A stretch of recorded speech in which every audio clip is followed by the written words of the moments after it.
The tilt is real. The tilt is real. This is when the tilt is real.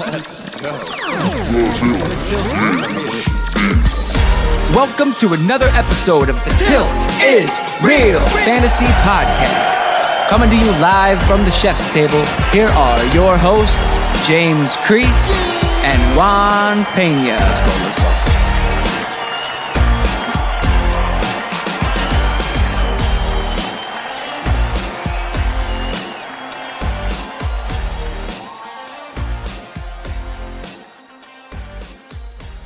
Welcome back, you tilters. It is Thursday, not Wednesday, but Thursday, February 4th. Welcome into the Tilt is Real Fantasy Football Podcast. Join with me, as always, my co-host at the chef's table, Mr. Juan Carlos Pena. What's up, Big Poppy? How we doing today? I'm doing fantastic, Chef. Any day we get to talk about fantasy football is a great day, even if, Mr. Swanson, it's not Wednesday. Yeah. Are you going to say, oh, wait, I'll let you handle it. Go ahead. What's up, guys? It is Thursday, my dudes. A little bit of a pivot there. Great to be here. I know I missed the last episode, but Corey Spala did a great job filling in. That was a great episode. Wrapping up our three-part series on tilting into dynasties. So I am happy to be back. One day removed from our typical Wednesday, my dudes. But yeah, happy to be here, boys. The rare Thursday that feels like a Wednesday. Yeah, and we're all happy to be here, just talking about fantasy football in general, and even the chat. Now, this is not our normal day to come in here, but Justin already. What's up, man? He's What's said up, it's Justin? early today. What yeah, up? man, we had a lot of things going on. Unfortunately, we were not able to record last night, but we are here. We said we would be faithful throughout the off season, and here we are. No matter rain, snow, sleet, blizzards. You know, we live on the East Coast. We didn't get much. We didn't get too much in South Jersey. Yeah. Let's be honest. Little flooding. Yeah. Well, just enough to keep us in the house watching film. yeah. I mean, I saw some snowmen. I saw I some like it. snowmen on my way today to when I was out and about. I was like, all right, yeah, there was enough snow to put together a snowman. Depending on what side of New Jersey you were on, Indeed. True. for the most part. But like Yeah. Mr. Swanson said, last week we wrapped up our Tilting into Dynasty series when we had special guests Tyler Gunther, Corey Spala, help Tyler. you transition into Dynasty from redraft. It was a great series. In my opinion, I think if you've never played Dynasty football, you definitely got a grasp on what to expect, at least going into Sure. your first league. I would have been excited if that would have been my first time hearing about Dynasty or the transition into it. It was explained thoroughly. Tyler did a phenomenal job, and then Corey came in and He helped did. out as well to give you like a structure of what you're going to be in for when you finally decide to take that leap in a Dynasty. And I'd be excited if I never played it before. That would have definitely sold me. And for those of you that don't know the DHH title, that's where Juan and I got our shot Yeah. with Tyler Gunther. And ironically enough, you know, that was Tyler's first show in about 3 months. Yeah. And then just yesterday, he interviewed Matthew Berry. Yeah. So, I mean, I think he's back. Yeah, if you want Yeah. information, go check That's out cool. DHH. Tyler is definitely back in the fantasy Twitter sphere, in the business, doing things, helping people out, helping people grow. And that's what we want to do for you guys. We want to help you out, winning your leagues, transitioning into new and exciting formats of fantasy football. But most of all, you know, just have fun. Enjoying Get away yourself. from real life for Absolutely. a second and come back into fantasy football, even during the off season. There is no off season. There is no off season, man. There is And- no and that's a off-season. great point, Juan. You She know, never this- sleeps. This past week we had the Senior Bowl. We're going Awesome. to get into that a little bit tonight and or today. Wow, I am so off with the It's still daytime early. recording. But yeah, we're gonna talk a little bit about our Senior Bowl that took place on Saturday, reviewing some of the players that we liked or maybe didn't like, Maybe. and then dive right into our Super Bowl projections. And we're going to do something that we haven't done yet here on the show because we normally have a jam-packed show, but it being the off season and only one game to focus on, we're going to give you a little DFS Why for not? the Super Bowl, You want to man. have you got to throw your hat in the ring. Like you can't get in there. You can't win if you don't shoot a shot. So like, why not? They're still Sure. giving out $1 million. You can still go in there and set a lineup. And it's easier because it's just these two games that you have to choose from. Yes. Or these two teams. Right. So we're going to build a DFS showdown captain mode lineup here on the show. So if you are listening to this in podcast form, please go to YouTube or Twitter at TIR. I'm sorry, that's the old one. The Tilt is Real on Twitter, At or the Tilt is Real, yeah. The Tilt is Real on YouTube. Hit that like and subscribe button for everything The Tilt is Real has to offer. Don't forget, you can go check out our website at thetiltisreal.com. But before we get into that, gentlemen, why don't we start it off like we always do with the news? It's the Weekly Reel, presented by The Tilt is Real. It's the Weekly Reel. Let me hear the news. So, the Weekly Reel, if you want to join in the fun, tomorrow night, the Chef created a special game. The Chef and Nate Polvik, we got to give them both credit, but they created this great game, and it's called The Blitz. If you haven't tuned in yet, Awesome. it is must-see TV. Like, it really is the height of entertainment. They always have special guests. They do football trivia. They do fantasy. And this week, Nate is going to be doing the hosting, but they have some huge stars. And our local boy, shout out Anthony Servino, right up the street in Tuckerton in New Jersey, and Michael Hoff. And they're going to team up with the Chef. Yeah, man. Last week I hosted, and it was a great show, but they beat the Blitz twice. Oof. All right. So when I'm sitting there, we had Sal Lito on, and we had John Luke, and they broke through the Blitz so fast. I was like, I'm nervous because as of right now, my teams hold the record at 22 minutes. Right. They were at 23 minutes. But then they did it a second time. So I'm like, man, I thought my questions were hard. And I think they were cheating a little bit. They had to have been looking at the chat. That's the problem. It's the chat. Because like the first time when you guys did it in 22 minutes, I might have been dipping into the tequila a little heavy that night. And I was giving answers. As soon as the questions were coming up, I was throwing the answers up on the board. So yeah, the chat is always jumping. It's always live. It's interactive. It's a fun show. You can guess the names and try to help the team get through the Blitz, and you feel like you're a part of it, man. And it's a really good creation. So congrats to you and Nate for coming up with a surefire hit. Yeah, shout out to Chase Vernon, who helped us come up with this brainchild of a trivia game. And you can follow everything that's going on at Fantasy Intervention on YouTube and at Join Our Circle _. Don't forget the underscore. Twitter. Don't forget the underscore. So that's tomorrow night, 7 p.m. Eastern Standard Time. Come join in the Blitz. It's a fun time, man. If you have an hour to just sit there and talk football and trivia, it's a good time. It's great. And you feel smarter too. Like when you feel like you're going up against, like if Anthony Servino and you, Chef, are sitting there right now, and Michael Hoff, and you guys don't know the answer, and I do, like I feel like I'm kind of smart now. Anthony Servino, I think his Twitter handle is the Real NFL Guru. Yeah, so come on, he's an elite ranker, like top 15 ranker in the nation. Like he's going up against all the big boys, and he does a great job ranking out players. So his knowledge is top notch, and you guys have a really good chance to take Nate's Blitz down, and I can't wait to see it. That's going to be exciting tonight. It's going to be fun. Yeah. So that's going to be tonight. But, we talk about the offseason never ending, or there never being an offseason. And you saw it this weekend because Saturday we're watching the Senior Bowl and everything's happening. You're watching the game and it's exciting to see all these prospects. And we'll break them down in a minute. But then later on that night, we get the news. And Mr. Swanson, I'm going to want your input on this because Saturday night we saw the Rams acquire Matthew Stafford from the Lions in exchange for a 2021 third-round pick, a 2022 first-round pick, and a 2023 first-round pick for Jared Goff. So these guys are trading places. What do you feel is the biggest part, fantasy implication to that, Mr. Swanson? Jared Goff's value plummeting. Not that there was a lot of it to begin with, but I don't really think it goes up at all for me. I don't think it does. I don't. And as a Jared Goff owner, Stafford? Yes, I think it does. I think Stafford's an absolute warrior. Sometimes people forget that Stafford still has his arm talent is unbelievable. And I think him going, over to Indy is really, really going to LA. What did I say? Indy? Yeah. LA is really, that's where you really going to jump up. Yeah, right. Is really going to jump his production up and just his value as a player, especially in Dynasty for sure. See, but I'm upset because I have Goff, so I don't know. What are you thinking? I'm always Ray of Sunshine, silver lining guy. You know what I mean?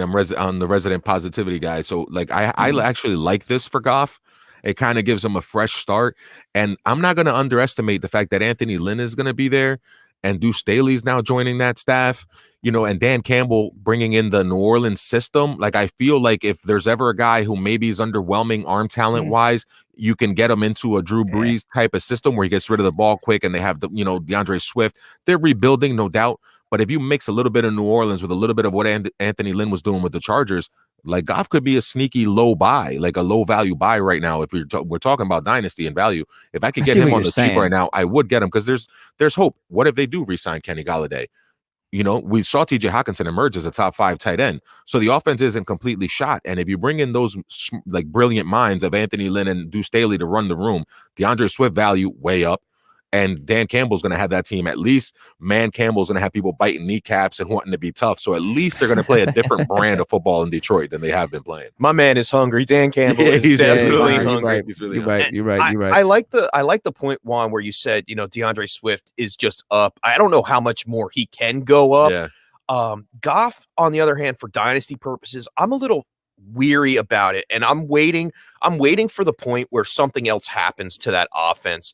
Like you mentioned, Kenny Galladay, if he got re-signed, yes, that would be a great time to sell on Goff, because that may be the point where they're like, people are like, okay, maybe he does have some value. Right. Maybe he is going to produce, and maybe you can get a little bit more. You could definitely get more for him later on before the season starts in 2021, the regular season rather, than you would right now in the offseason for Jared Goff. His value's at a low right now. That's what I mean. It's a low buy moment. Like I have a little bit of ray of hope for him, and I think that he can be okay.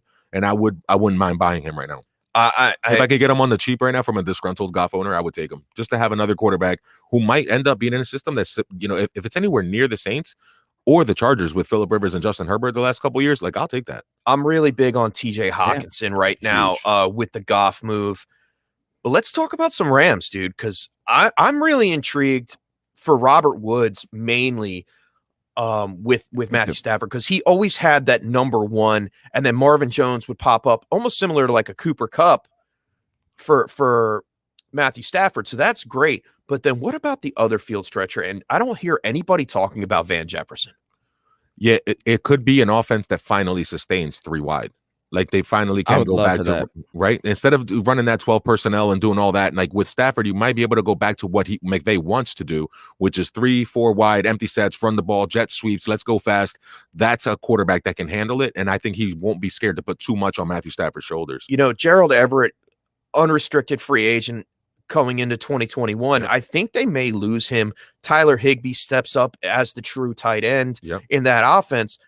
And then you're looking more of like a similar package to compare.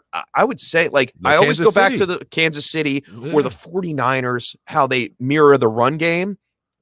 It's going to be a different kind of offense this year, totally, for the Rams. I think so too, because the freedom that it gives you to have a veteran like Stafford, like you can trust Stafford to go out there in 3 and 4 wide sets and not make mistakes, and you can get the ball down the field. I wouldn't be shocked if they don't have many draft picks because they've traded them all away, obviously, in this deal and deals past, you know, but they can get a tight end in the 3rd or 4th round, a guy with playmaking ability. And we'll be talking about some of the rookies we saw at the Senior Bowl, and any one of the guys that we talk about later are going to have a chance to make an immediate impact on that team if they still want to run some 12 personnel. All you need is the athletic profile of Gerald Everett, and you can be efficient in that offense with McVay's play calling. Sure. All right, let's get into the next piece of news. Antonio Brown, dealing with the knee ailment. He did practice on a limited basis yesterday, and it's a step in the right direction for Brown. Listed as doubtful on the Bucs' first injury report for the Super Bowl. Despite the return to practice, his status for Sunday is still up in the air. So what do you think the Bucs do? And we're going to get into this a lot more when we get into our Super Bowl DFS build, because Scotty Miller is right there on the cusp, and we saw him score a touchdown in the conference finals. Yeah, listen. Okay, I thought we glitched. No, I was waiting for you, but I love Scotty Miller, and it's like everybody wants to make the comparison. Is he Danny Amendola? Is he Julian Edelman because he fits the profile? But we're stereotyping. He actually comps to Tyler Lockett. Like he has 4.44 speed. And we did buying the numbers with Dave Kluge. Shout out Dave Kluge and Chase Vernon this year on Thursdays. And we would go deep into the numbers. And I had to find a comp for Scotty Miller. And it was Tyler Lockett, 4.44, same speed, same shiftiness, same build, same size. And he gets the job done every chance he gets. So I don't know if Antonio Brown needs to play. Like if he doesn't play, I don't think it's as big a loss. But I don't see him not wanting to give it a go. Right. With it. This is his reclamation project. I don't think he came to Tampa. I don't think Tom Brady brought him to Tampa. Let's say it that way.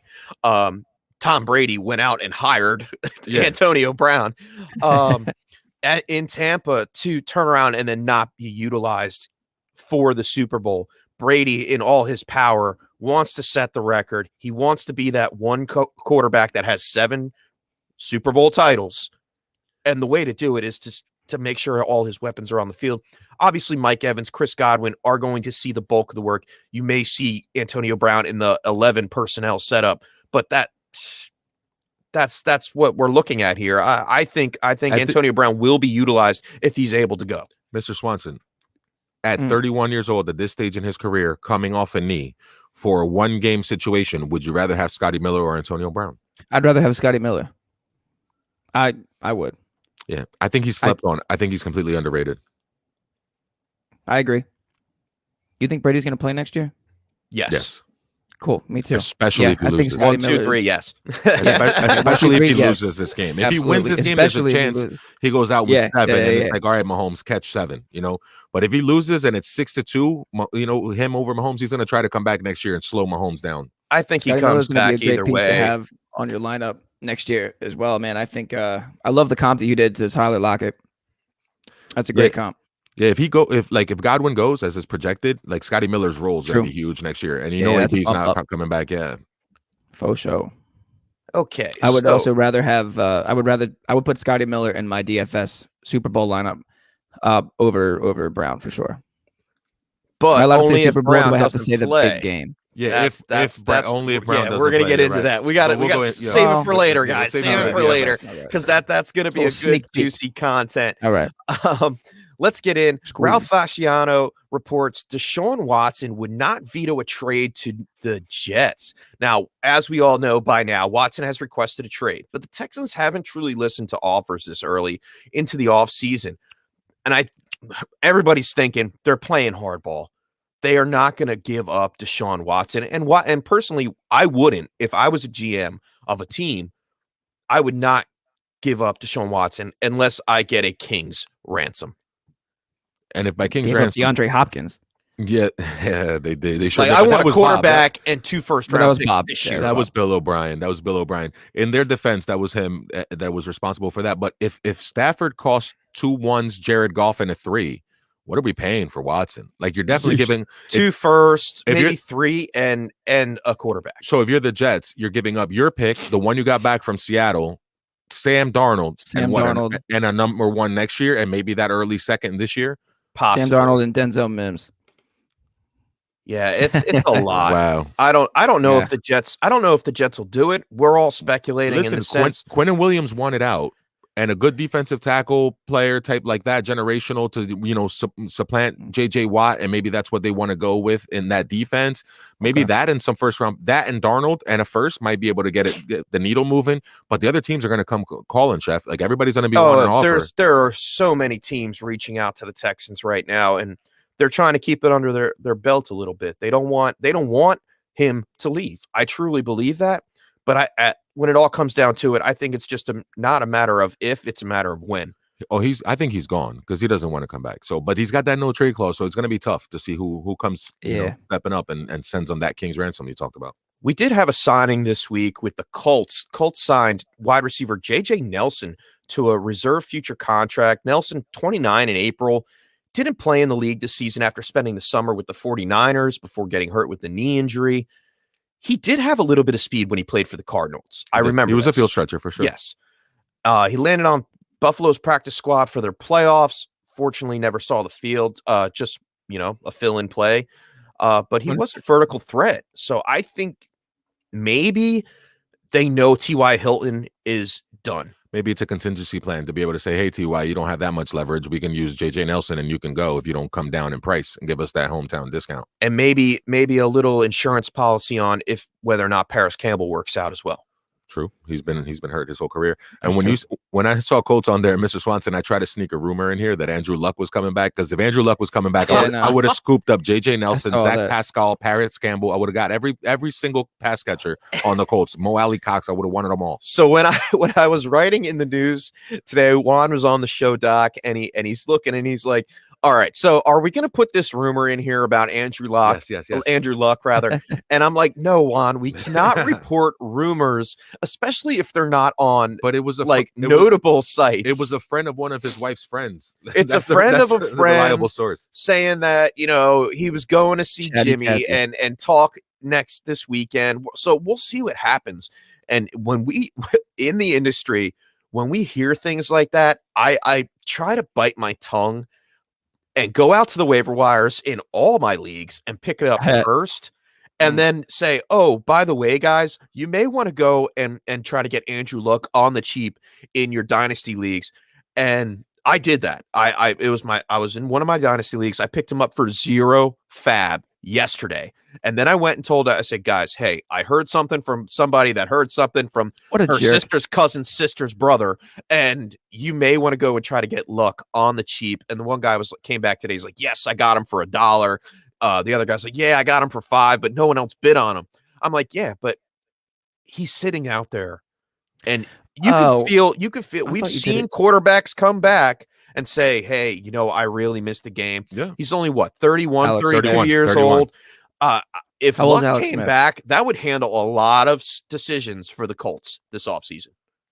Yeah, it would help them immensely. Immense. And there's a couple leagues that are locked right now. I won't mention which ones they are, but I would definitely try to pick him up already. So there'll be a bidding war here in a couple of days. But I keep going back to that league to look and make adjustments. I'm like, oh, I can't yet. Yeah, you can't even change your lineup around. Monday. I can't even move Darrell Henderson. I tried to get the lock lifted before we went into the lock season, and no one wanted to do it. If you play in dynasty leagues, keep your waivers open year round, man. It's so much more fun. It keeps you engaged. It is going to create a little bit of a frenzy the day the ban is lifted and we can finally start trading and wheeling and dealing. There's going to be a lot of movement that day. So we're looking forward to that. I know you have some that are set up ready to just go send them. They're in my queue. Well, one guy that you may or may not want to hold on to is LaShawn McCoy. Admits he will consider retirement following Super Bowl 55. He says, if I get 2 championships with my resume, it might be over. He said that Tuesday, but you never know. When I retire, I definitely want to retire, Mr. Swanson, as an Eagle. That was always his dream. Let's go. I love that. And McCoy's the kind of player that, awesome. he was respected in the league when he was under that shady label. It was Chip Kelly, dude. Yeah. Sure. Chip Kelly ran him out of town, and he had a lot more to give, and he put up a couple good years in Buffalo, and he's been a winner since he left Buffalo. So, but he's 32 now. He's handled the ball only 154 times over the past 2 years, with just 25 of those touches coming in 2020. So that's not a lot of production. He was a depth piece last year in the Super Bowl. He is a depth piece again this Super Bowl. Obviously, he has lost a lot of step. But it's great to see some of these vets still hanging on, and then for him to come out and personally say, you know what, I am going to consider retirement. Because there's a lot of free agents this year. There is a lot of running back talent, young running back talent. And if I hate to say it, but keep the revolving door revolving. Yeah. Some of these vets that stay in the league a little bit too long soak up some of the opportunity for the younger guys that we may never get to see. Yeah, you want to see guys get a chance. And when Adrian Peterson and LaShawn McCoy play 2-3 years longer than they should, they are like Keyshawn Vaughn won't dress for the Super Bowl probably if LaShawn McCoy does. And it would be good for that rookie to get that experience of playing in that game. And going forward, it might boost his career, but he may not get that shot. And speaking of revolving door, Ben Roethlisberger said he doesn't care about how much the Steelers pay him in 2021. Now, will you do it for the minimum? On. Are you going to do it for the minimum? Yeah, do it for $100,000, Big Ben. Do it for charity. I bet you will. Yeah, do it for charity and then donate that $100K. Mm-hmm. I want to see it. Apparently, Roethlisberger will play for the love of the game next season as he's trashed any leverage he may have had with the organization. Now, this doesn't make sense to me. He's trying to be like, oh, well, I'll play on a discount. How much of a discount? And how much are they actually willing to do? Because didn't they just go out and pick up somebody? Dwayne Haskins, not really relevant to this extent yet. Not yet, no. But he was going to be a reclamation project, play behind Big Ben. I get it. That's the perfect organization because they have structure and Mike Tomlin. And if anybody's going to whip a young guy into shape, it would be Mike Tomlin in that organization. But think, in my personal opinion, I don't see Roethlisberger coming in to be just somebody to coach Dwayne Haskins. in getting to be a better quarterback. No. He's has a sour taste in his mouth after he collapsed in the wild card game against the Browns. And I think he wants a little bit of revenge to say, hey, you know what? I can still do this. But unfortunately, if you look at the tape, he really can't. I was just going to say that Mr. Swanson, like, I mean, is he stretching it? Because I don't feel like he's good anymore. I really don't feel like he can push the ball down the field. And he's a little bit inaccurate. Plus, they had some drops, but that was off the wobbly ball. Like, he wasn't even throwing that tight ball anymore. No, it wasn't a tight ball at all. I mean, we talk about Deontay Johnson dropping the ball a lot, but how much of that was actually the ball not being put where it should have been? Yeah, exactly. So I started to feel towards the end. I mean, when you look at the Steelers' record through the beginning of the season, it's almost like, was that it? Was that all the gas in the tank that he had left? And was it just barely enough for the record to look good, but not really look so great for Ben at the end of the day? I would, if he played next year, I feel like that would be detrimental to Pittsburgh. Yeah, I think so too. If they can make a move and somehow, instead of spending that money on him, if they spent it on, let's say, Carson Wentz and do that as a reclamation project. Okay, that's a great point. He doesn't have to drive that far, right? To move teams. Yeah, but with those weapons, I think Carson Wentz would have success. Like, he didn't have any weapons this year in Philly. Like, it was tough for him. So maybe Carson Wentz will have success anywhere that isn't Philadelphia. He just needs a fresh start. But yes, that's a great point. If he's not going to go to Indy, and if Andrew Luck comes back and plays there, whatever. But no, I agree with those weapons there. Something tells me, and you mentioned Carson Wentz, and I won't spend too much time on this because we've talked about the quarterback carousel. Something tells me that Wentz stays in Philadelphia for at least one more year. Well, you know what? Something kind of tells me that too. But the fact that with Nick Sirianni coming in, yeah, I mean, and it's just almost just like him going to the Colts. You know, the Colts came to him with Sirianni. Well, I mean, but then what are we doing with Hurts? That whole Sirianni thing, like, I wanted to go back to that. Like, Mr. Swanson, it's the guy that stood next to the guy that stood next to the guy that stood next to the guy. You know what I mean? Like, you got rid of Andy Reid, and the guy that stood next to him, Doug Peterson gets a job, and the guy that stood next to him, Frank Reich, gets a job, and the guy that stood next to him, Nick Sirianni, he gets a job. Like, what are we doing? You know what I mean? But Eric Bieniemy doesn't get the job. Like, who's crazy. The guy who's actually standing next to the guy right now? Right now, I was in really his second Super Bowl. Like, with the best offense in the league, maybe that we've ever seen. Yeah. Anyway, all right, let's move on to our next next segment because we can talk about the news all day long. We see it going on. Let's get into some recap on the Reese's Senior Bowl from this past Saturday. It's peanut butter jelly time. Peanut butter jelly time. Peanut butter jelly time. Where you at? Where you at? Where you at? Where you at? Now there you go. There you go. There you go. There you go. Peanut butter jelly. Peanut butter jelly. Peanut butter jelly. Peanut butter jelly. Do the peanut butter jelly. Peanut butter jelly. Peanut butter jelly with a baseball bat. Peanut butter jelly. Peanut butter jelly. Peanut butter jelly with a baseball bat. Yes, I got him. I caught Mr. Swanson jamming out the peanut butter jelly time. Not jam out the peanut butter jelly time. So good. Move. All right. So in this segment, guys, we're just going to discuss some of our standout players here. Some of our takeaways from the Senior Bowl this past Saturday. We're going to kind of keep it rolling, but there are some guys that stood out. And Juan, we're going to start out with you.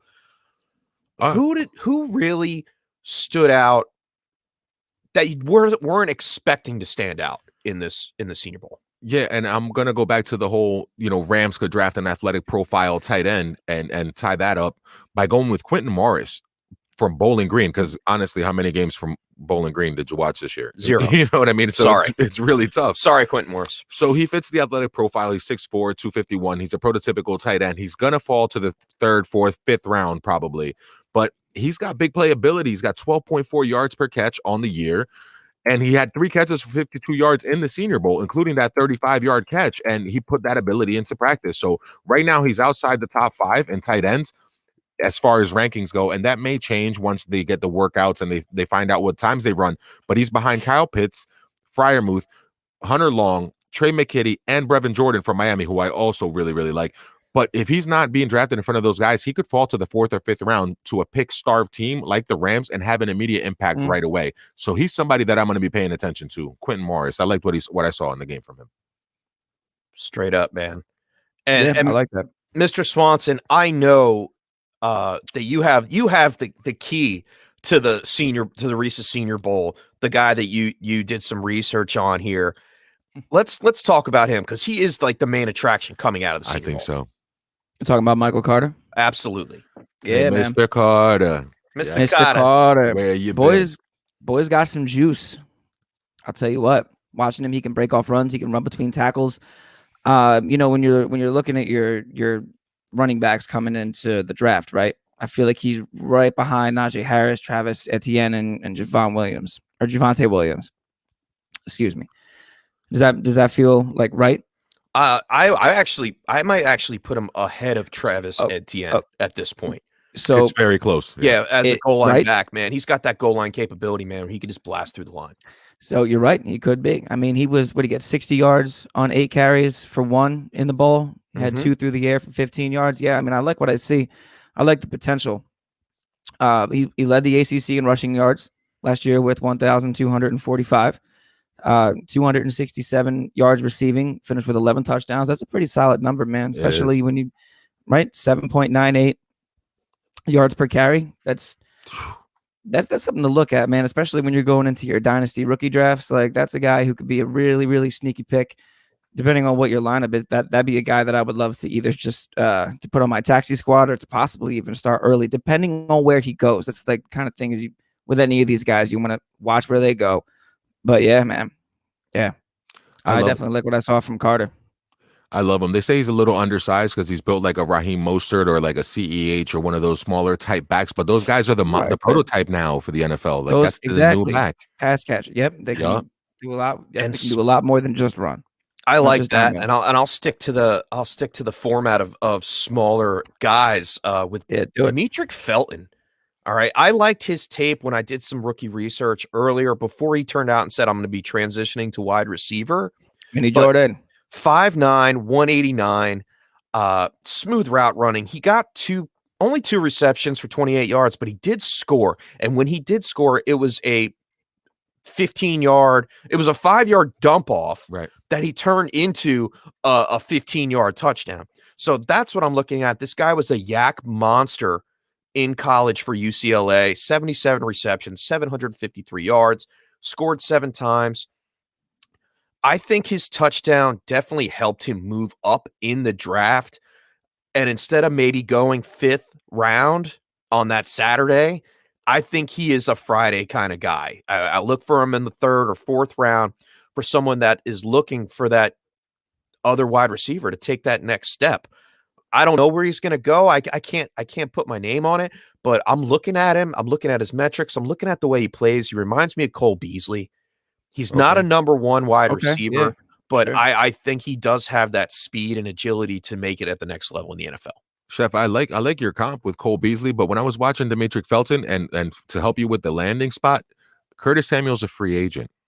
They have a similar playing style and a similar size profile. If Curtis Samuel moves on for bigger money, he could be a nice cheap replacement for the Panthers to play in the slot and get in Joe Brady's offense. And he could be a nice weapon and a nice addition in those middle rounds, like you mentioned. I like that landing spot. Yeah, because guys that size normally aren't, drafted really highly. Usually they're not. No. But I saw some mock drafts, and Tutu Atwell has been going in the 1st round, according to some people, to the Green Bay Packers. I think Bucky Rogers might have had it. I may have that wrong, but I think Bucky Rogers had him going 31st or 30th to the Green Bay Packers, and he's 5'9", 165 out of Louisville, Tutu Atwell. His teammate is who I liked in this Senior Bowl, who stood out to me. And Des Fitzpatrick has a weird name where it's almost like he's Des Bryant and Larry Fitzgerald. Like there's some kind of weird, but for some reason he's the same size as those guys, and he kind of comps. He has strong hands. He attacks the ball at the highest point. And his stat line is weird because you just read yours and it was like 77 for 753 yards. That was 2 years. It was a combo. But still, it was about 10 yards per catch. Des Fitzpatrick, 43 catches for 833 yards. That's 19.4 yards per catch. What? So not only is he 6'2", 210, but he can stretch the field too. He's a home run hitter. So that's somebody who might be flying under the radar. He's not going to be up there and getting drafted in the same place as your Jamar Chases and Devontae Smith and, Jalen Waddle. He's not going ahead of those guys, but somebody's going to get themselves a steal in Des Fitzpatrick. He helps with the run blocking. He's a big body. I really like his potential. Andre Johnson ceiling, maybe Josh Doxson floor, but he could be among those elites, again, depending on landing spot. It always has to do with the landing spot when it comes, especially when it comes to wide receivers, because if they land on a team with a I don't want to say the word, but a bad quarterback. I'm not going to say Subpar. Yes, subpar quarterback. And a lot of depth in front of them. Then they have problems. Like, look what not to knock on Jerry Jeudy. Jerry Jeudy has all the talent in the world, but he landed on Denver where they had trouble with the quarterback, Drew Lock, in his second year. Didn't know what he was going to do to take the next step. Then Lock went out. He had Brett Rippon throwing him the ball. Yeah, Sutton was hurt too. Sutton was hurt as well. So Jerry Jeudy had to step up early. So yes. And then we saw Justin Jefferson on the other side of the gambit with the wide receiver. He stepped right into a starting role with an already great offensive system in place. Yep. That he wasn't relied on to be the number one. He eventually elevated into the number one on the offense. I like that. So that's something to watch for. And the other guy that I wanted to mention coming out of the Senior Bowl was Amari Rodgers, Clemson wide receiver, 5'10", 210, great size, speed, great athleticism, over 1,000 yards receiving, 7 touchdowns his senior year. Come on, he had Trevor Lawrence throwing in the ball. It helps. But Trevor Lawrence wasn't always there. He did miss 2 games in his senior year. So I think Amari Rodgers stood out enough. 4 for 23 and a touchdown in the Senior Bowl. It helped his stock. I could definitely see him getting picked up, but 4th round the latest. I think he's definitely in the conversation, and he maybe not be a first-year guy, but he's somebody that you may want to throw on your taxi slot saying, hey, this guy's got a chance. He can stretch the field. He can run corner posts. He can do it for you and could be a wide receiver too at the next level for you in fantasy. He has that potential. I mean, you can see it. Like the tape does jump off. Like the way he moves and listen, that Clemson pedigree after T. Higgins and DeAndre Hopkins. Like there's a lot of guys that are coming out that are really good from that team. So you're going to see him get drafted probably in the 2nd or 3rd round somewhere. But this speaks to the depth at receiver in this draft. Like there are so many good young wide receivers, and the talent at that position is just incredible. The last year and this year, I don't think we have any Justin Jeffersons or CeeDee Lambs, Jerry Jeudy's, but besides like Jamar Chase and Devontae Jamar Smith Chase would like a word. and Devontae Smith. Yeah, if you don't have a 1st round pick in your rookie drafts and dynasty, you may be missing out on some of the best wide receivers that have to offer this year. Yeah, but you can pick up one of those guys in the 2nd or 3rd round, and your team has an opportunity to thrive. And so speaking of thrive, it's time, boys. It's time for the big game. The big game. The big game. The Buccaneers face off with the Chiefs this Sunday. Thrive has a massive $30,000 contest. $50 to enter with $10,000 to first place, as well as a $1,000 free roll and more. Tell everyone to come #PropUp. Pick your @Buccaneers and @Chiefs props for Super Bowl 55 on Thrive Fantasy.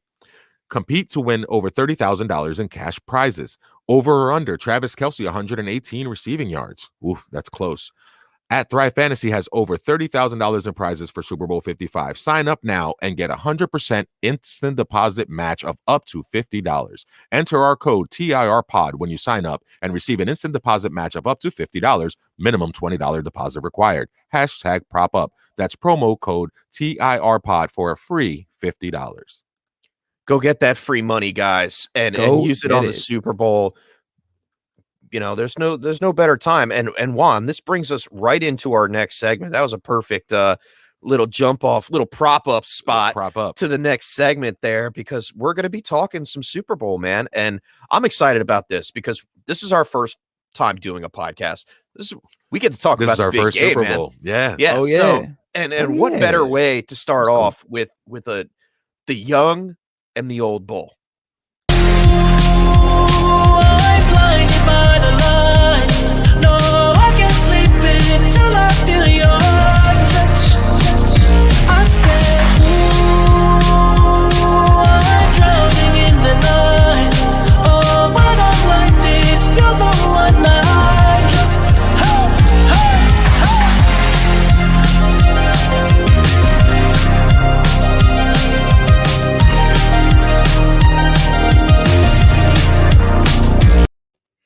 Woo!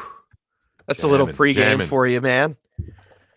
It's the Super Bowl. I can't believe it. It is the Super Bowl, and we are going to be talking a little bit about Super Bowl 55 right now, and we'll get into a little bit of a recap. I'm not a recap preview. Sorry. Whoa. Oh my God. It's the afternoon. That's what it is. Yes, My it brain is does not Wednesday, function this February early. 12th. We That was good, Mr. Swanson. Very good. And since you decided to joke on my behalf, why don't you kick it off with your prediction? Let's do score Sure. predictions first, and then we'll Okay. get into a little bit more as we go along. Sure. So, you Mr. just want- Swanson, yeah, kick it off, man. What is your scoring projection for the Super Bowl, and possibly why? Do you want why, or do you just want the score? A little bit of both. Okay. All right. So I'm gonna take the Bucks here. I'm gonna take the Bucks win 29-27. I know that may not be a popular opinion, but I think I could actually see that being higher. But I honestly think that Brady's gonna get it done one more time. It might not even be his last. And we mentioned that earlier, but I think Brady's gonna get it done again.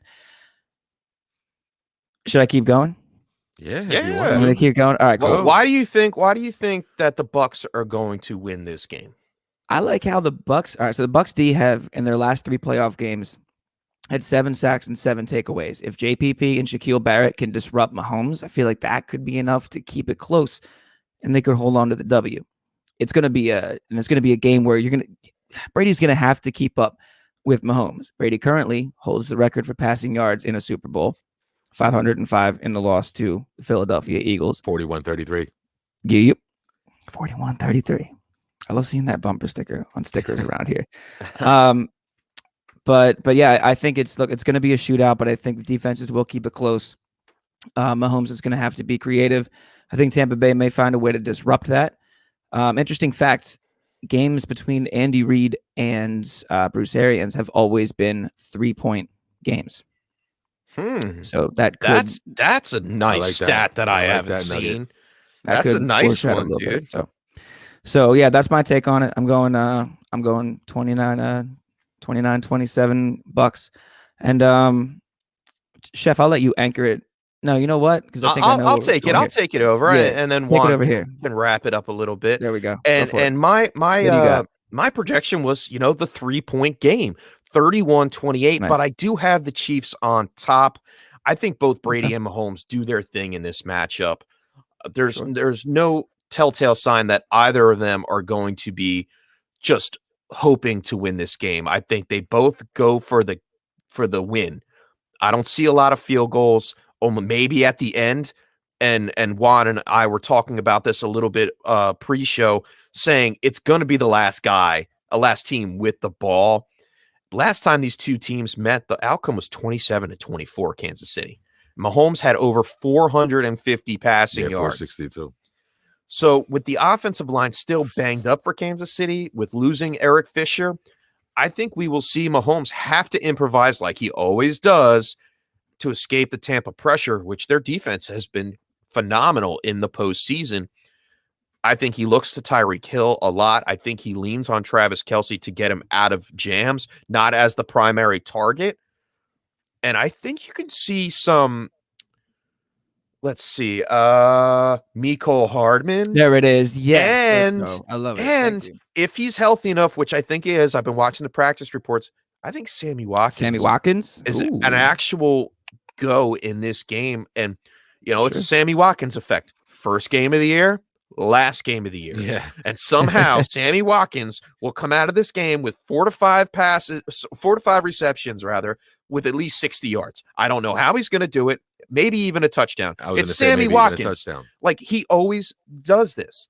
And then on the flip side of the ball, Brady manages to move the ball down the field with chunk plays, utilizing mainly Mike Evans. We've seen Chris Godwin, especially last game in the conference finals.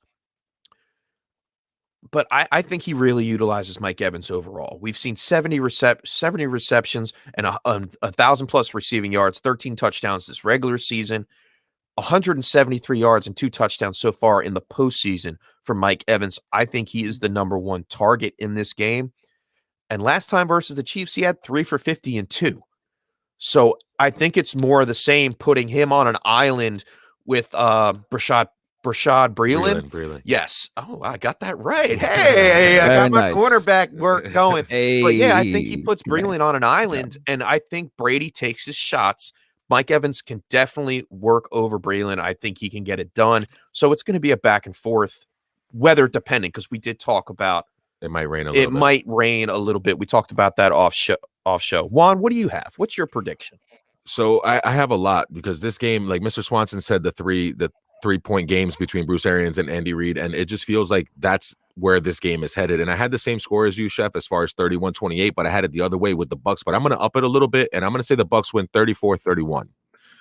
The reason I'm going to say that is they just played a few weeks ago. The last time that Patrick Mahomes lost in the playoffs, it was in 2018 to Tom Brady. The last time Tom Brady lost was in Week 12 against Patrick Mahomes. Patrick Mahomes has lost 9 games in his career. You know what he averages as far as points per game? 31.3 in those 9 losses. So you're going to have to score over that. You're going to have to score like 34 points in order to beat him. The last 8 games, the Chiefs are averaging their average margin of victory is 3 points. The Bucks 11. So like they're going in different directions. And in Week 12, there was no Vita Vea. And again, I go back to my nerdy defensive lineman takes, but Vita Vea is a serious problem in the middle. Like it's a different thing when you're getting that pressure up the middle, and you have to worry about Barrett and JPP, like Mr. Swanson said. That's 3-man pressures, 4-man pressures with Ndamukong Suh, and everybody can kind of drop back. And their linebackers are epic. They're epic. And I know Travis Kelce had 8 for 82 last time, and that's going to be the focal point because you're not going to let Tyreek Hill go 13 for 269 and 3 touchdowns. You're not going to allow that, right? You're going to play with the 2 safeties back. Antoine Whitfield is healthy. So is Jordan Whitehead. They're going to be back there playing. So you're going to be dropping those safeties back so that you don't get Tyreeked. But you're going to have to get I like that. Don't get Don't get Tyreek. Tyreek. Don't get Tyreek. But you're I like going to get that too. Kelce. That's You know what I good. mean? That's a hell of a term. Don't get Tyreek. Don't get Like, reeked. Don't get cheated. That's what I would be telling Carlton Yeah. Davis. Like, listen, whatever you do, don't get Tyreek. Keep him in front of you. Stay in front. If he catches it in front of you, then so be it. But let's keep it in front. So anyway, for that reason, I think they slow the game down enough where Tom Brady's going to be able to have success managing the clock, running the ball a little bit with Leonard Fournette. And Gronk last time went off 6 for 106. So the linebackers are the weak point of the Chiefs. They're great against stopping the run. They're not great against the pass. I think the tight ends have thrived against them. I think Gronk has himself a big game. There's that word thrive again. Yeah, there's There that it word is. thrive again. So yeah, so there's a lot of factors. When have you seen a quarterback host a playoff Super Bowl? Never. Never. Like the chips are in their favor. Never. It's going to rain, so that affects Mahomes more than it does the team with Leonard Fournette on it. You know what I mean? So, and with the healthy offensive line, you're not just missing Eric Fisher. You're missing Mitchell Schwartz, who's been out. Now you might be missing Daniel Kilgore. He may or may not play due to the COVID situation. So if you're missing Yeah, it's 3, close contact. that's 3 out of your 5 linemen, and you already lost Tarif at the beginning of the season. Duvernay Tarif, you're starting right guard. So now you're down to 20% of what your original offensive line was going to be, and that happens to be your left guard playing right tackle. So it's a complete mess up front. You haven't seen anything from CEH in a while. There's questions about Sammy Watkins. It's going to be raining. I feel like that's just enough to give Brady a chance. And I've 20 years never, ever bet against Brady. And right now the logic should be don't bet against Mahomes. I'm going to cheer for Mahomes. But my brain tells me in the numbers and Vita Vea and all the things I mentioned, that leads me to believe that the Bucs should win this game 34-31. Man, I got to go change my bets. No, it's a great, and I wanted to get your take, Juan, because your defensive knowledge of the of the defensive line and linebackers, defense wins championships, Right.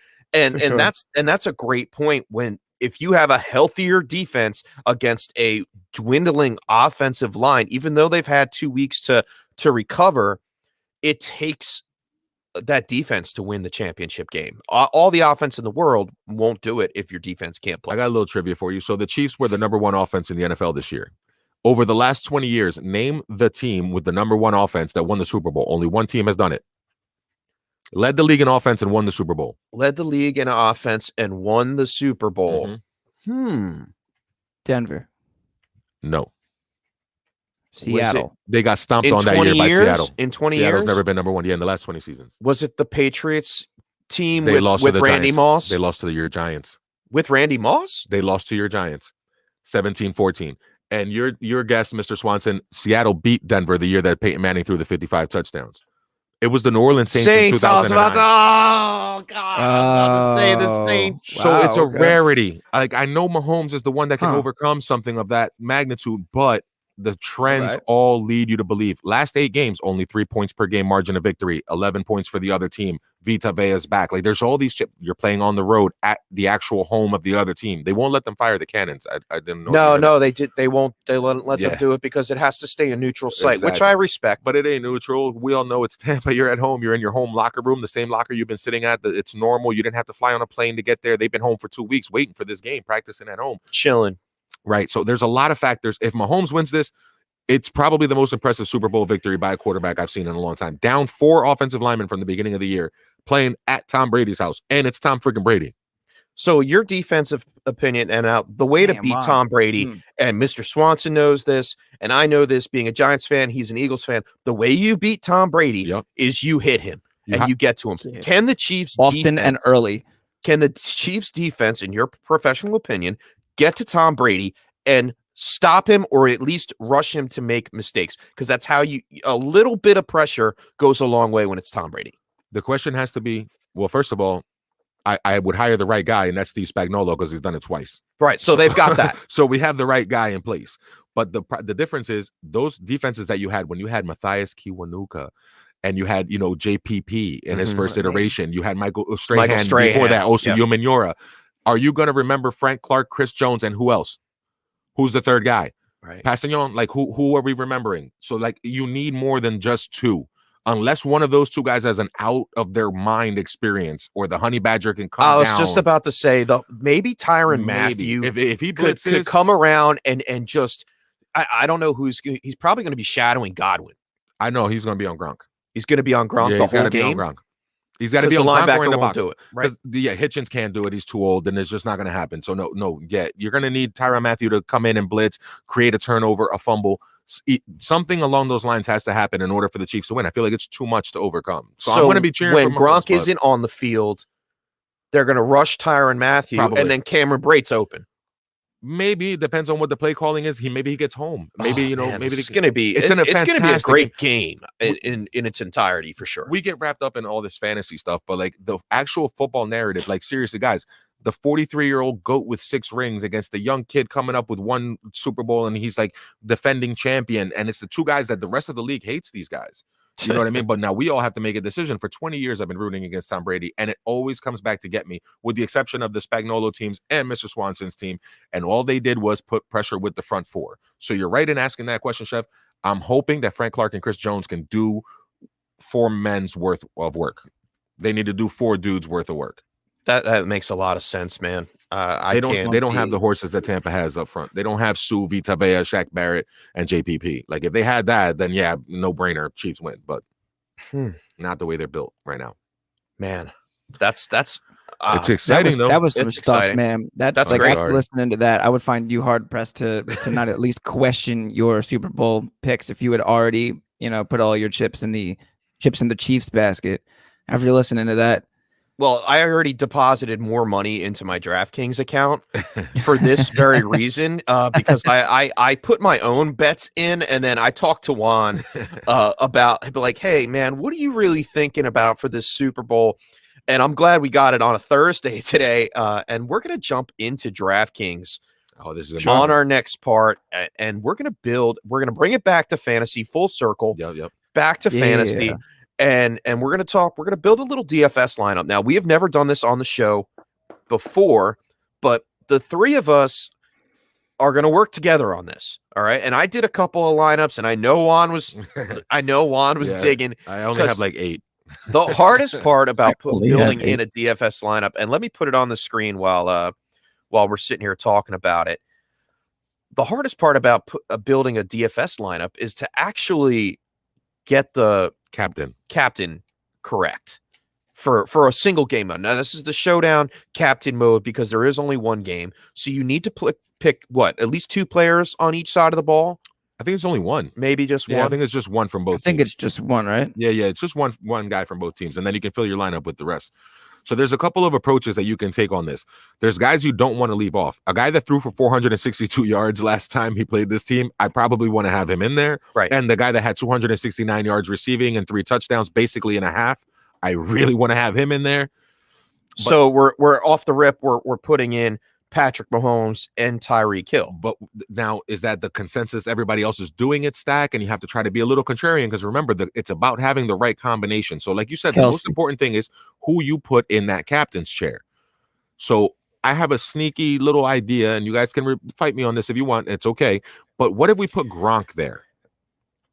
I was gonna go either Kelsey or I was leaning tight end, but go ahead. I like where you're going. Where I'm going with Gronk is that he's really cheap right now. He's only 3,000 right on DraftKings, so he's really cheap. And if he had 6 for 106, and again, the weakness of the Chiefs, those linebackers, you're going to be able to attack them over the middle, blah blah blah. That's it. So maybe it's Gronk. I know you might want to put Cameron Brate in there. Good. No, good. No, go ahead. Keep talking. Gronk, I'll put my 2 cents in afterward. Gronk gives you a very, very cheap captain's price, which is going to allow you to still be able to have Brady, Mahomes, or whatever you want, but at least Tyreek Hill and Mahomes. You can go Tyreek, Mahomes, and Kelsey if you put Gronk in the captain's chair. And then you have to find the Scotty Miller, Darrell Williams kind of fill-in guys a little lower. So that's how I'm feeling as far as trying to build an economic lineup. Otherwise, I'm putting Mahomes or Tyreek Hill in the captain's chair and then closing my eyes. And I think that's where I'm at. When I'm looking at a DFS lineup, especially when there's only one game on, sometimes you have to go with the chalk. And when I'm thinking of captain, I'm thinking who's going to score the most points and who am I going to benefit salary-wise and production-wise. Now we think about it. We're talking about it. How do the Bucks move the ball? They throw it, but run the ball, play action. Yeah, run the ball, play action. So right off the bat, I'm not going to go for Patrick Mahomes just because he's more expensive than anybody else. Right. But I do like Tom Brady as a captain. The ball is going to go through his hands no matter what. They're not going to run it 100 times with Leonard Fournette / Ronald Jones. Even last time, Ronald Jones had 9 carries for 66 yards. Yeah, Ronald Jones is an afterthought. Not an afterthought. He may be a sneaky ad due to his price in this. Yep. But I definitely believe that Tom Brady, and we could do a couple of these lineups if you want to mess around a little bit, because we do have some time. But I think Tom Brady in the captain seat, he is going to have the points, and if they go back and forth between Patrick Mahomes and Tom Brady, they're going to be slinging it. And he's the cheaper option to produce more. So you get that 1.5 points per for Tom Brady compared to the more expensive price of Patrick Mahomes, where you can add in later on in your DFS and still lineup have him in there and still have. I had a lineup. I'm building a lineup here with Tom Brady and Patrick Mahomes in there. I want both quarterbacks because they're going to score the most points. Probably. You're probably right about that. But I mean, we could try it. Let's try it with the way that you guys were saying with the tight end. They only combined for 807 yards last time, so you know what I mean? Yeah, only. But let's start out, Juan. Let's try this. It's a little bit of an experiment here. So let me go to the captain. And why can't I get that in there like this? I've never done it on the laptop. Me neither. That's why I did it on my phone and sent you a screenshot of the one I liked, because I was like, how am I going to be able to figure this out on the computer? All right. So yeah, now I got it. So we'll put Gronk in their captain's chair real fast, and just then watch what it does to the money that it. Right. It helps the money situation out. Mm-hmm. And then we talked about the quarterbacks. Now, off the rip, are we putting both quarterbacks in there? Yeah, you can throw them both in there. Yeah, Mr. Swanson, you good with that? Yep. Okay, 100%. So we got Tom Brady, we got Patrick Mahomes. Yeah. All right, so that leaves us with $23,500 left in remaining salary, an average of $7,800. So this is where I find my bargain. Okay. This is where I try to find the one guy that's going to be cheap and hit. Like, this is one we're going to want to wait till Sunday before you build your lineup. If Antonio Brown doesn't play, I love Scotty Miller. I was going to say, where's Scotty Miller right now? Love him. How much is Scotty Miller is $3,400, which is a great ad. If Antonio Brown doesn't play, correct, yes, he is your flyer, correct, to allow you. Now you have $10,000 left, Tyreek, for each player. Right. So now I like that. So now you can afford Tyreek and Mike Evans, your touchdown scorers. Or you could probably afford Tyreek and Kelsey, maybe? Can you sneak that in? 11, 12, Tyreek. 22, 20. Oh, it's close. I like Godwin? Yeah, I mean, you have your options. Everybody out is except for Kelsey. Kelsey's 11,000. We fall a little short. We have 9,700 left. If we took Tyreek. Yeah, I don't want to leave Tyreek out. No, I don't either. 13, 269, and 3 screams, put me in, coach. Okay, so we can go with Godwin. We Well, can you go were with saying- Evans. I mean, we were saying earlier that Evans might be the number one. I definitely like Evans in the lineup. He's definitely the red zone target. You're absolutely right about that. So we do that. Then we leave 1,300 left on the So board. then that's when you can go back and change either Scotty Miller or Gronk. So if we change Gronk, we have. Does it cost more for a captain? It does. Yes, it does. It does, but you still It have the does, extra right? 1,000. So you can still mess around and put like, Cameron Braid, maybe Darrell Williams. Okay, so we take Gronk out of We're gonna that, make this out of the bigger. captain's chair, not putting anyone else. So we have 5,800 on there. Ryan Suckup, no, that's not going to work. Gronk is the only one I would trust Yeah. in that captain's chair for Yeah, that. you know what? I would just leave the extra money on the table. I like But- having Scotty Miller as well. Wait all a right, let's put Gronk back up there and see what happens. with Scotty. Let's play with this a little bit. Yeah. I'm going to take Gronk and I'm going to put him in the flex. Yep. Okay. And then what does that leave us with? 1,300 or 13,000? You could do Ah. Chris Godwin As your captain. as your captain, but then we lose Tyreek Hill. See, now I don't want to lose Yeah, Tyreek see, Hill. I don't want to lose Tyreek Hill. And I thought it might have just been enough for it. So let's take Godwin out. Let's play around with this a little bit. And we want Tyreek Hill in the line in the matchup. We want both quarterbacks. Oops. I'm gonna go for captain. Yeah, Kelsey was 8 for 82 last So time. can we find someone? And Gronk was 6 for 106. Not that history is exactly going to repeat itself, but I trust the linebackers on Tampa Bay to hold down Kelsey slightly more than I do the linebackers from Kansas City to hold down Gronk. Ah, I don't like this. I don't like where we're at right now. it's tough, isn't it? I think if Gronk goes back into the captain spot, I mean, you got to figure. Do you think That's what frees up the there's a most. play designed for Gronkowski to score a touchdown? Oh, there's probably a couple. this Super Plus the Bowl, it's probably screenplay a they couple threw of out them. last week. There's going to be some of Right, that exactly. situation happening. They're going to scheme Gronk into this game. There's no way Gronk comes into this game and isn't utilized and it's just blocking, unless it's pouring rain and it turns into a monsoon and then it's Leonard Fournette and Ronald Jones season, which the See, Chiefs can Fournette be was had on kinda the ground. Let me see. Let's What was put I Gronk doing? back My- in. I in the want captain's Gronk. chair I for a want minute. Gronk in the lineup. Oh, you said you wanted Tyreek Hill too. Okay, so I did one like this, Juan, and I'm gonna clear it real fast. Just to let. Well, I won't. Yeah. Let me. May I? Yeah, of course. Let's You can always put it back. let's We clear can it. just hit clear at the bottom. Well, it's No, I gotta right, clear him right. to add him to the captain spot. So I feel like it's an even game where I want to go 3 and 3. watch this one. I want to go 3 guys from each team. Now, picking the right 3 guys, that's where it gets really tough. You wanted Gronk in the lineup, Or at least Mahomes and Tyreek. Like, I don't want to leave them out. and you wanted Tyreek. Gronk doesn't have to be in the lineup if you don't have him in the Boy. captain's chair. He's only in there Yeah. for the purposes of being cheap. Right. Well, yeah, he's cheap, and he's And he had 6 for 106. So I like that. so we go and we wanted Patrick If you Mahomes, put Mahomes in now, right? So now we only have 2,600 left. But look who I can have who could have a great game. If he plays, is it If he DeMarcus plays- Robinson? No, it's Ronald Jones. Oh, Rojo. So I Marcus know Robinson he's has not the COVID. primary guy now, but he could get some goal line work. Leonard Fournette. Wait a minute. misses. Did you say, Mr. Swanson, that DeMarcus Robinson has COVID? I'm Oh, looking at 2020? the. I'm looking at Oh man! I Well, just now copied he's what gonna he get said. it. Oh, man. He had 3 days left to test, Juan. 3 days, and then you just dropped it. You dropped the bomb on DeMarcus He's Robinson. got it. I'm sorry, DeMarcus Robinson. No, he was a close contact. I'm the so- only person that. I didn't say it all season. But you just said it. All right, I just said it. I'm And sorry. I repeated it. So I have And- 2 now. All right, so I have one. Oh God. Oh, Chef gave it to the whole Ravens team and the Browns, didn't he? You gave it to somebody. Look, at too. least it's the end of the season. At No, least I it's gave the it to end. Mark Andrews. Yeah. 2 weeks after the season's over. 2 weeks after you say it, you're good because that's how long 2020 lasts. So I think I just don't want to say the word 2020 anymore because I'm just happy that year is over. So I'm like taking that out of my vernacular, and I'm just kind of like, so if he plays, he's great. And Damn. if he does it like a sneaky Byron Pringle situation, like I mean, otherwise, like we take it out, and then our other options are the Chiefs defense, which we say that might be trouble. no. Byron Pringle, Sounds like a DeMarcus decent Robinson unit, would have been but- a nice little thing. If he's playing, I mean, that's I I can't trust anybody else this far down. no. You got to find a way to save some money.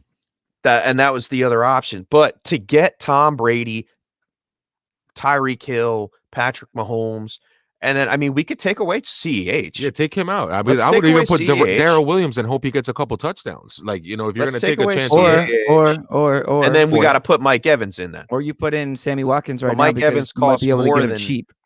I'm sorry, what'd you say?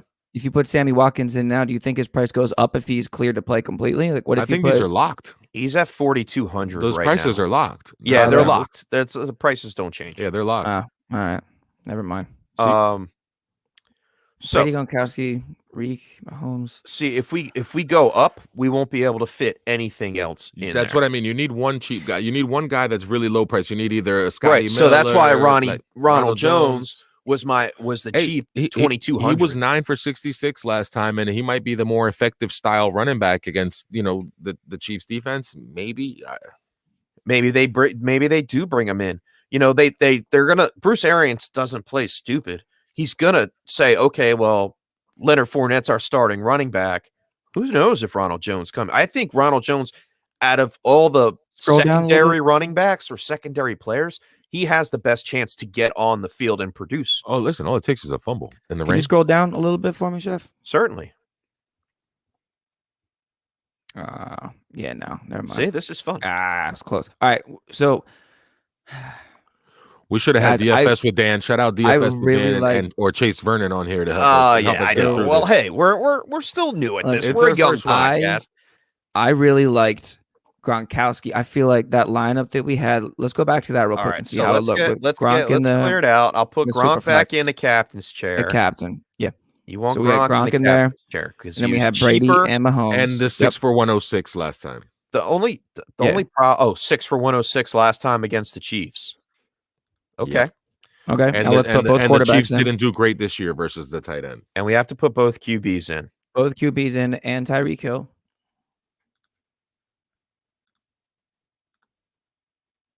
Now that Okay. leaves us with 13,000, so Yep. an average of Mike Evans. 6,500 apiece. Mike Evans. And go down. 4,700. Now this is so now we have Sammy Watkins as an Why not? option if Why he not? plays, Or you can do the Scotty Miller. We can put Scotty Miller in like we talked about or before. Scotty The only- Miller, and then we the only have a thing little that- bit of leftover. You So have if Antonio 1,300 Brown left doesn't over. play, I put in Scotty Miller. If Antonio Brown does play, but Sammy Watkins is playing, I play Sammy Watkins. I Sure. think you that can would do work. multiple of these lineups. Yeah. I love this lineup. Like I, really I do. like Look at that right this. there with 500 left gross. over. That might be your lineup. Yeah. Because You it have gives you two flexibility. number one receivers. You have the two quarterbacks. You have the flyer in Sammy Watkins, and then you have 6 for 106 last time they played in Gronkowski. This is a great contrarian play. That is to a what great. I what love the that chalk lineup. is That's going. what I want. And yeah, you want the contrarian play because if it hits, if your contrarian play hits and Gronk has a huge game, then you win. Yeah, look, the Chiefs gave up 263 fantasy points. You know what that was? That was 14 points a game. That's 96 catches for 1,000 yards and 10 touchdowns to the tight end. That's like the 7th worst in the league. So yeah, I want Gronk in there, and if I can get him to be the captain and be cheap and hope that it's the Gronk game where he gets 2 of those touchdowns and it's not Cameron Brate, I mean, man, you just hit, Yeah, and but it's gonna go and you against can do a all that couple of chalk. these. Yeah, you can do a couple Oh, you can do as many as you want. because you have the flexibility to be able to move things around. You can go with one with Godwin. You can go one with Mike Evans. You can spend up and get Kelsey and then go cheap with Ronald Jones. Like, there's a lot of flexibility. Now, the other option that I did was, and let's see if we can do it because I Scotty like staying Miller, away from running backs. In this, but Scotty maybe Miller you could do it. I gotta tell you, Now- last time. Let's play with Fournette- this. Can I play a little bit? Go for it. Okay, Let's yeah. try one more with the options, and it's really close to this one. Only one little mix around here. So I had once again Tom Brady in the captain's chair. Then I had Mahomes.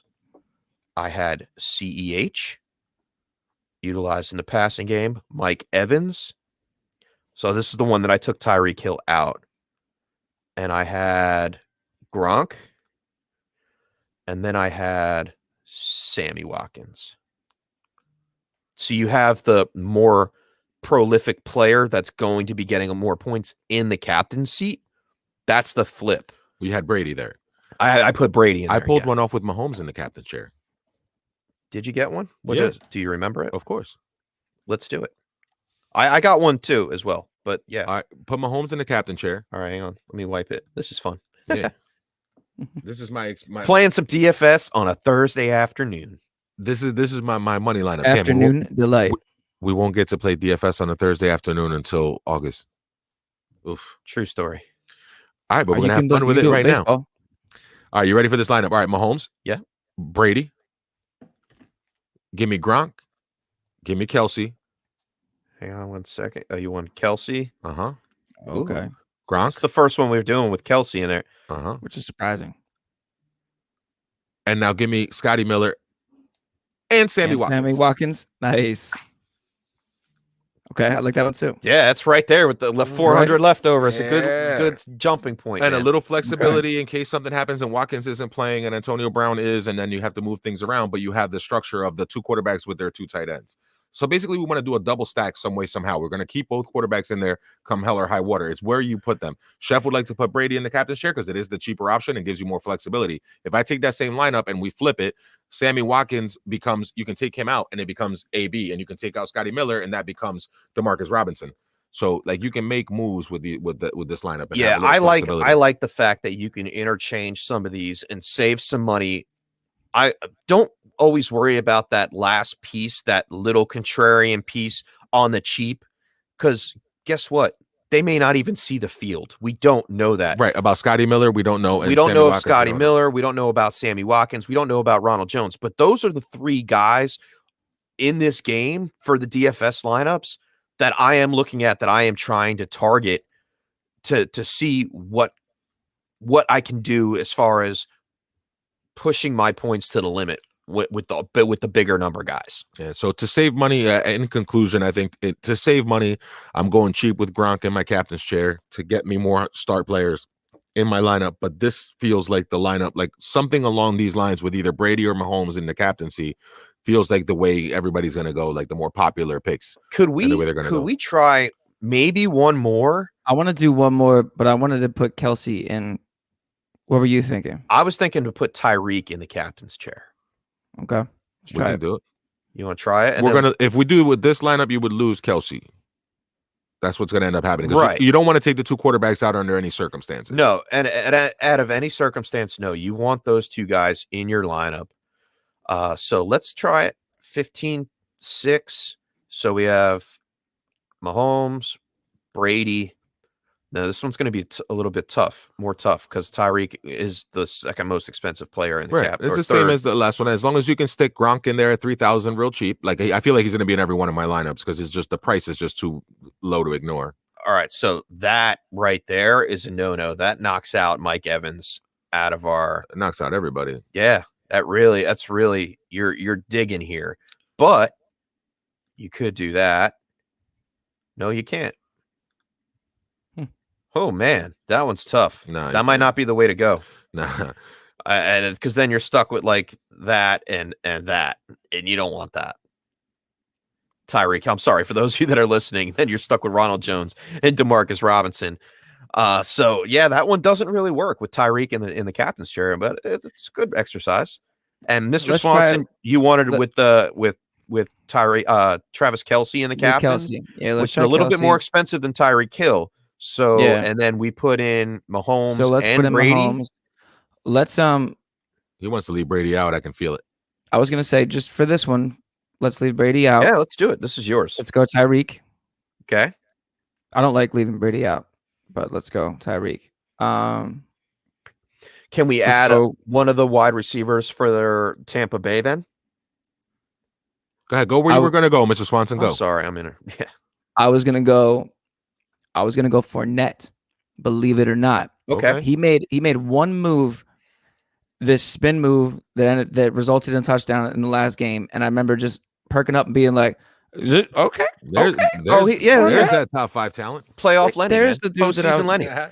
Right. So that I have some faith in Fournette in this game. Oh my God, there's only 3,300 left. This is horrible. Yeah, only 1,600 per person.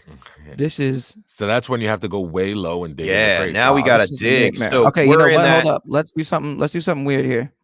Clear that out, please. Everybody except for Kelsey, No, clear it out.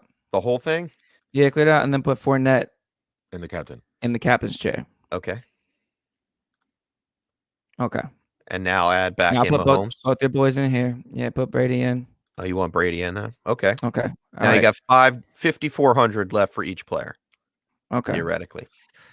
All right. So Let's that leaves go. us in this range. Let's go down here a bit. Let's put in Scotty Miller. Yep. And let's put in. Let me see how much Ooh. I have left over. If you, Ooh. Yeah, You want to throw I was- Gronk in there? okay, let's throw Gronk in there. And how much And we that got left? leaves us 9,900. So we're So, back up here. we're just there with short of Tyreek Hill, but we could do Godwin or Evans there as well. Yeah, and then you're still. I would take Evans for the. Okay, so put in Evans. Now take out Gronk, real quick. Can we afford? Tell me we can afford Hardman. Damn. Nope. All right. Nope. But okay. Now let's go Sammy. That works. Sure. Why not? 300 left. That's not bad. That's not bad. I like that. That's a good one too. Yeah, that's pretty close. And you got both. Yeah, there's no way that you can get both top-notch wide receivers, both quarterbacks, unless you're putting Gronk in the captain's seat. Yeah. Honestly, That's the I think only way to our get all the best stars. one, I think our strongest one was Gronk, Pat, Brady, Tyreek, Evans, and either Sammy Watkins or Scotty Miller. or Scotty Miller, depending on who's in or out. Yeah. That was The a flexibility of Wait, one of wait. those. Write that down one more time. Gronk and the captain. I'm writing them. I got them all right here. And I'm then writing them all two down. QBs. Gronk, 2 QBs, Tyreek Hill, Mike Evans. I mean, that's Actually, I didn't have the one I had Gronk in. I didn't have the 2 QBs. I had Evans, Hill, Kelsey, Mahomes, and Scotty Miller. Yeah, that's right. That's still. But yeah, but you can do Brady. You can do Brady instead of Kelsey, Right. or Brady instead of Tyreek. So that gives you Right. flexibility. That's what Gronk does. I don't know about Scotty Miller. I don't know about DeMarcus Robinson. I don't know about Sammy Watkins. But I know Gronk's playing, and I know he's coming to play, and I know that there's plays designed for him, and the likelihood of him 6 for 106 or maybe just a couple touchdowns, it's there. So he gives me a realistic chance in the captain's chair at 3,000. Like, that's ridiculously low. There's no reason he should be 3,000. So yeah, man, and he gives you the open floor. Basically, he gives you the flexibility. So I like that, and you got to leave the door open a little bit on these, and wait until Saturday night when you have the last final practice report in your hands. I think the last day of practice is tomorrow. And then they get 1 day of rest, and then you wait until Sunday morning, Sunday afternoon, early afternoon. Sammy Watkins is Saturday afternoon is okay, to the sense where you can start toying around with these and just save them without importing them into a cash lineup per se. You could toy around with your options and have your options ready to go, saying, oh, well, this guy, Sammy Watkins, is going to play, or Antonio Brown is going to play, because we didn't put any Antonio Brown lineups in. Well, because we don't know the health. We don't. There's too many questions. You want a short Too thing early. when you're doing it now. But if you know for sure that he's going to play, he's a viable option. But again, his price point is too high for me. I'd rather go with a cheaper option. I like the Sammy Watkins, Scotty Miller flip in or out. Right. I think those are the guys, your low-end guys, that could put you over the top. I do like Ronald Jones. If both of those guys, like say Antonio Brown plays, correct, and Sammy Watkins doesn't, then Ronald Jones is a becomes interesting. But also DeMarcus Robinson becomes into DeMarcus Robinson comes into play as well. Yep. So yeah, there's plenty of options out there. That was a fun way to do it, man. We haven't done that yet on the show, and that was great. I appreciate that, guys. That was great. I wrote down. Of course you're heckling. Of course you're heckling. Of course. It wasn't, always. Not mine though. You like mine, right? Until one of a kind brings home the money, then she's like, "Oh, that lineup was great." The trophy's not enough. The trophy wasn't enough. She's not convinced. Yeah, she liked the trophy. Oh, she did like the trophy. Yeah. Oh, well, who doesn't? Of course. Who doesn't? All right, fellas. That pretty much wraps up the show. We're gonna start off our goodbyes. First and foremost, thanks for tuning into the show. We hope you guys have a great Super Bowl weekend. Enjoy it. We will be back next week, hopefully on Wednesday, our normal scheduled time. Usually around 6:30 Wednesday night. Wednesday PM, yes, sir.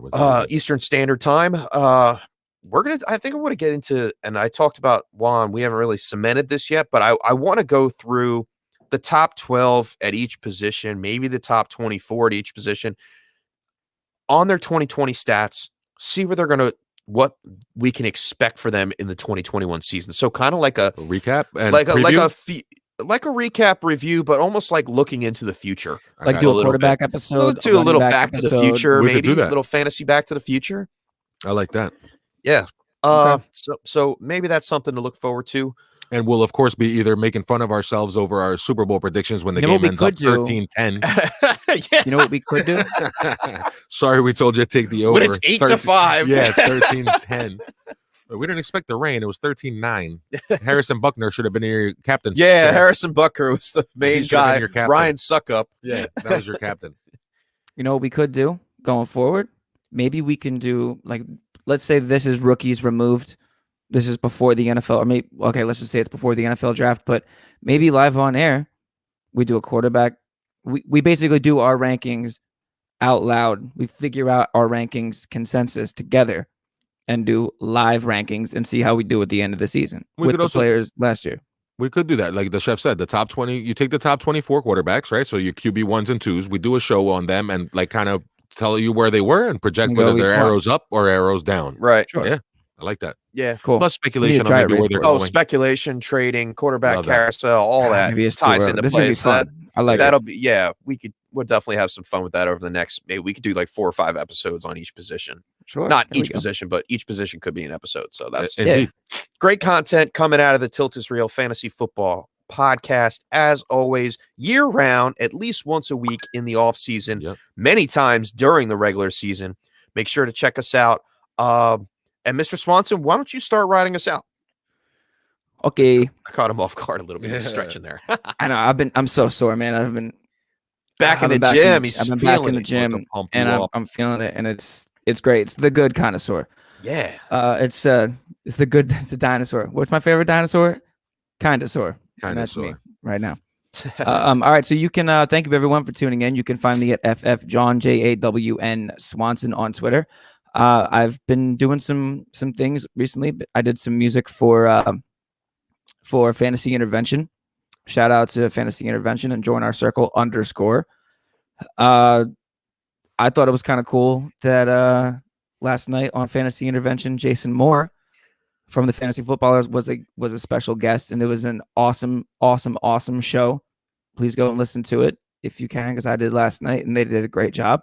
Yeah, it was a fun and episode. it was really weird hearing my music on a show where Jason Moore was featured, because I don't know, that was just one of the coolest things that's ever happened to me. So I was kind of like beaming all last night. And what else? Oh, on Super Bowl Sunday, we will be, my buddy Cody and I, we have a side project. It's called Crow, like the bird. And we will be performing on the Fantasy Rum Boys, the Rum Boys pregame Super Bowl podcast at, I believe, 3:55 p.m. Oh, Eastern. nice. Awesome. Nice. So we will be doing our song "Frozen in Time." We will be performing that. So around 3:55 p.m. Go give the Rum Boys a follow and a subscribe. They're awesome. Rum Boys with a Z. Yeah, I like the we- Rum Boys podcast. yeah. It's fun. Yeah, Rum Boys, dude, it's so much fun. So yeah, we will be performing there. And this is the most I've ever talked about myself on the show. I guess to finish, if you have a podcast or you have anything that you need music for or a drop for, send me a DM on Twitter and we'll get it done. And thank you boys for being here with me today. Appreciate it. Bye, Juan. My man. And yeah, look, I'm glad you're doing great things with the Rum Boys and at Join Our Circle _ and that team is entirely blowing up. And big kudos It's to Chase so and Dave and awesome. Steffi. Like Yeah, man. everything they do behind the scenes, and Bob and Steven with the graphics, and C Dot who does the case study with the chef and myself. And we've been telling you stock up and stock down, and make sure you check out the case study on YouTube and everything at Fantasy Intervention that we've been doing. I just recently wrote an article about Devontae Smith and Marvin Harrison. It's my Doppelganger series, and it's back. And I love that series. I'm going to be Yeah, coming right. out with one every week. And sometimes I'm right and sometimes I'm wrong, but I'm at least giving you a general idea of what a player could be at his peak, and if he reaches his potential. So all this work that we're doing, grinding tape, is hopefully going to pay off to that. So you can find me at FF One of a Kind at thetiltisreal.com. You can read my articles there, or at fantasyintervention.com with the new articles there as well. Yes, sir. All right. How about and you, Chef? yeah, you can find me at FF _ chef on Twitter. do a bunch of stuff. Like we said earlier in the show, Blitz Trivia Show, 7 p.m. Eastern Standard Time on Thursdays with my co-host Nate Povote.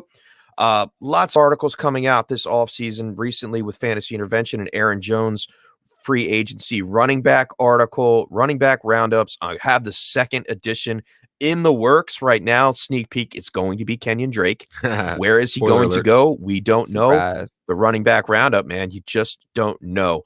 And then most recently, Trevor Lawrence article at Ball Blast Football. Go check them out. Great fantasy work that they do over there. Great team. And yeah, like Juan said, case study, Fantasy Intervention, quick shots, you name it. We do it for Fantasy Intervention. Join our circle _ and the tilt is real. And this is, dude, the tilt keeps getting real. Indeed. Stays real. Stays real. Stays real Stays when real. it comes to this. Thank you everybody for tuning in today. And whenever you are listening to this, go back and check out one more time the Tilting into Dynasty series, the last 3 episodes, Episode 36 to 37, 38. and 38. Yeah, so like that was just a smash series, and we really appreciate all the help that we get from around the community. Appreciate you guys, and we will talk to you next week. We're out. Go Chiefs. Go Peace. Bucks. Go Bucks. Even if I said what I said, go Chiefs. Yeah, Go go Bucks. Chiefs. No, I don't want confusing Tom Brady to people, win. yeah. I don't want Tom Brady to win, man. No, we're out. I'm over. Later, guys. Peace. Peace. Peace. Thanks for tuning in to the Tilt is Real Fantasy Podcast. Like and subscribe on YouTube and follow us on Facebook and Twitter. Check out our website at thetiltisreal.com for more great fantasy football content. We'll catch you guys next time on The Tilt is Real.